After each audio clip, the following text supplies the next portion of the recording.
श्री साईनाथाय नमः।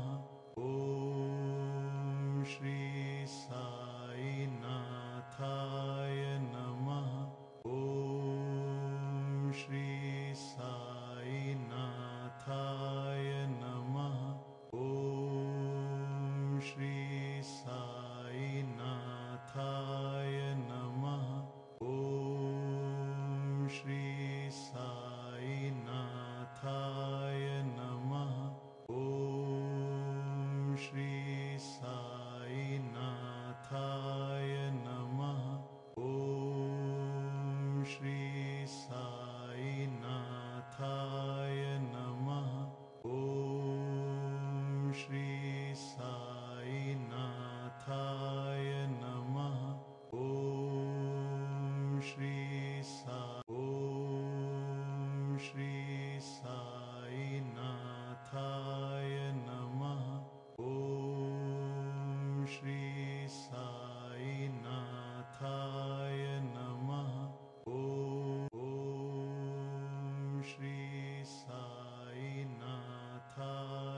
नमः। ॐ श्री साईनाथाय नमः। ॐ श्री साईनाथा। ॐ श्री साईनाथाय नमः। ॐ श्री साईनाथाय नमः। ॐ श्री साईनाथाय नमः। ॐ श्री साईनाथाय नमः। ॐ श्री साईनाथाय नमः। ॐ श्री साईनाथाय नमः।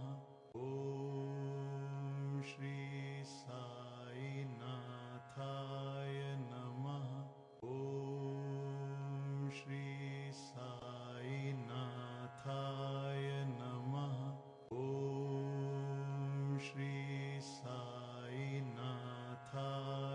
नमः। ॐ श्री साईनाथाय नमः। ॐ श्री साईनाथाय नमः। ॐ श्री साईनाथाय नमः। ॐ श्री साईनाथाय नमः। ॐ श्री साईनाथाय नमः। ॐ श्री साईनाथाय नमः। ॐ श्री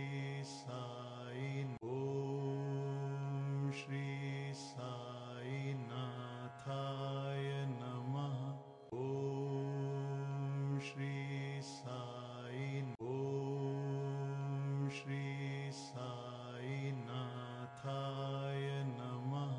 ॐ श्री साईनाथाय नमः। ॐ श्री साईनाथाय नमः।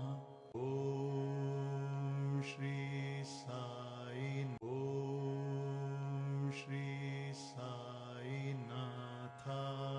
नमः। ॐ श्री साईनाथाय नमः। ॐ श्री साईनाथाय नमः। ॐ श्री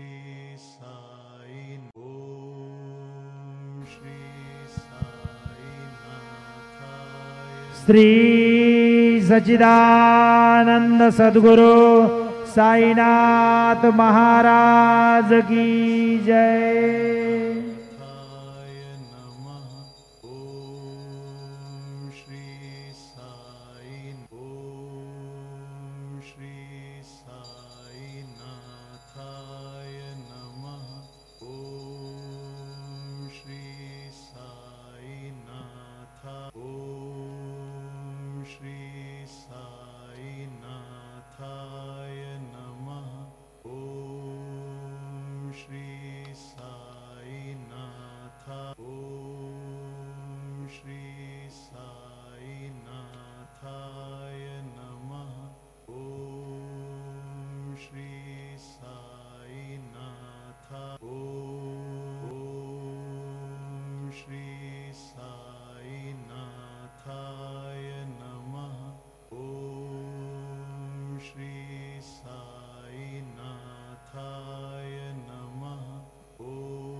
मंदिरातील उद्याचे कार्यक्रम याप्रमाणे होतील. पहाटे 4:45 वाजता मंदिर उघडेल. 5:15 वाजता बाबांची काकड आरती सुरू होईल. काकड आरतीनंतर बाबांचे मंगल स्नान सुरू होईल. सकाळी 6:30 वाजता दर्शन रांग सुरू होईल. सकाळी 7 वाजता सत्यनारायण पूजा व अभिषेक पूजा सुरू होतील. दुपारी 12 वाजता माध्यान्ह आरती सुरू होईल. संध्याकाळी 5:45 वाजता धूप आरती सुरू होईल आणि रात्री 10 वाजता शेजारती शुरू हुई। मंदिर में कल के कार्यक्रम इस प्रकार है। प्रातः 4:45 बजे मंदिर खुलेगा। 5:15 बजे बाबा की काकड़ आरती शुरू होगी। काकड़ आरती के बाद बाबा का मंगल स्नान शुरू होगा। सुबह 6:30 बजे दर्शन कतार शुरू होगी। सुबह 7 बजे सत्यनारायण पूजा और अभिषेक पूजा शुरू होगी। दोपहर 12 बजे माध्यान्ह आरती शुरू होगी। शाम 5:45 बजे धूप आरती शुरू होगी और रात 10 बजे शेजारती शुरू होगी। आता शेजारती सुरू होत आहे। सर्वांनी एका सुरात आरती म्हणावी। अब शेजारती शुरू हो रही है। आप सब एक सुर में आरती गाइए। श्री सच्चिदानंद सद्गुरु साईनाथ महाराज की जय। ओवाळो आरती माझा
पहुडावे मंदिरे हो आळवितोचा प्रेमे तुझला आरती घेऊन करी हो जय जय साईनाथ आता पहुडावे मंदिरे हो रंजविसे तो मधुर बोलुनी माय जशी निज मुला हो रंजविसे तो मधुर बोलुनी माय जशी निज मुला हो भोगिसी व्याधी तूच हरुनिया निज सेवक दुःखाला हो भोगिसी व्याधी तूच हरुनिया निज सेवक दुःखाला हो धावुनी भक्त व्यसन हरीसे दर्शन देसे त्याला हो धावुनी भक्त व्यसन हरीसे दर्शन देसे त्याला हो झाले असतील कष्ट अतिशय तुमचे या देहाला हो जय जय साईनाथ आता पहुडावे मंदिरे हो आळवितोचा प्रेमे तुझला आरती घेऊन करी हो जय जय साईनाथ आता पहुडावे मंदिरे हो क्षमाशयन सुंदर ही शोभा सुमन शेज त्यावरी हो क्षमाशयन सुंदर ही शोभा सुमन शेज त्यावरी हो यावी तोडी भक्त जनांची पूजनादिता करी हो यावी थोडी भक्त जनांची पूजनादिता करी हो ओवाळी तो पंच प्राण ज्योती सुमते करी हो ओवाळी तो पंच प्राण ज्योती सुमते करी हो सेवा किंकर भक्ता प्रीति अत्तर परिमळवारी हो जय जय साईनाथ आता पहुडावे मंदिरी हो आळवितोचा प्रेमे तुझला आरती घेऊन करी हो जय जय साईनाथ आता पहुडावे मंदिरी हो सोडून जाया दुःख वाटते बाबांच्या चरणासी हो सोडून जाया दुःख वाटते साईंच्या चरणासी हो आत्मेस्तव आशीर प्रसादल्यास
शुभाशुभ कर्मे दोषरावया पीडा आता स्वामी सुखे निद्रा करा गोपाळा बाबा साई दयाळा पुरले मनोरथ जातो आपुल्या स्थळा तुका म्हणे दिसले उच्चिष्टाचे भोजन उच्चिष्टाचे भोजन नाही निवडिले आम्हा आपुल्या भिन्न आता स्वामी सुखे निद्रा करा गोपाळा बाबा साई दयाळा पुरले मनोरथ जातो आपुल्या स्थळा सद्गुरु साईनाथ महाराज की जय राजा